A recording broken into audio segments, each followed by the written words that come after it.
প্রত্যেকটা ওটিটি প্ল্যাটফর্মে দেখা গেছে আমি একবার করে মরে গেছি। আমি যেখান থেকে না করেছি তার রিজন ছিল যে আমাকে কেন মেরে ফেলা হচ্ছে।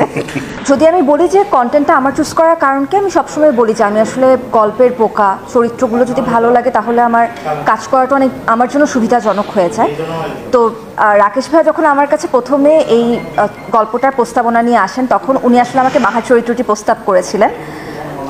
চরিত্রটি নির্দ্বিধায় অনেক সুন্দর ছিল, অনেক সাহসী ছিল, কিন্তু আমি যেখান থেকে না করেছি তার রিজন ছিল যে আমাকে কেন মেরে ফেলা হচ্ছে।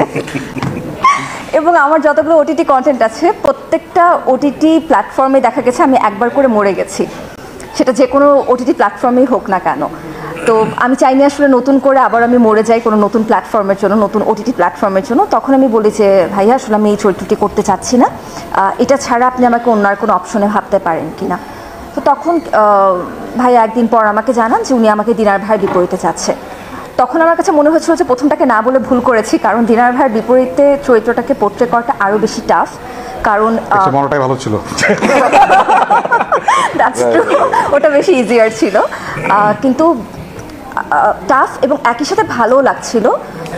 যেখানে দ্বিধা তৈরি হচ্ছিল যে আমার যা বয়স, সেই বয়স অনুযায়ী নেহার বয়সটাকে ম্যাচ করতে পারবো কি না আমি। ভাইয়া কিছুটা ইজি করে দিয়েছেন, আর অনেক বেশি আমাকে মানসিকভাবে সাপোর্ট দিয়েছিলেন অনসেটে দিনার ভাই। থ্যাংক ইউ সো মাচ ভাইয়া ফর দ্যাট। আপনি সবসময় আপনার কো আর্টিস্টের সাথে রিহার্সাল করে তাদেরকে একদম সহজ করে নেন। প্র্যাকটিস। রাইট।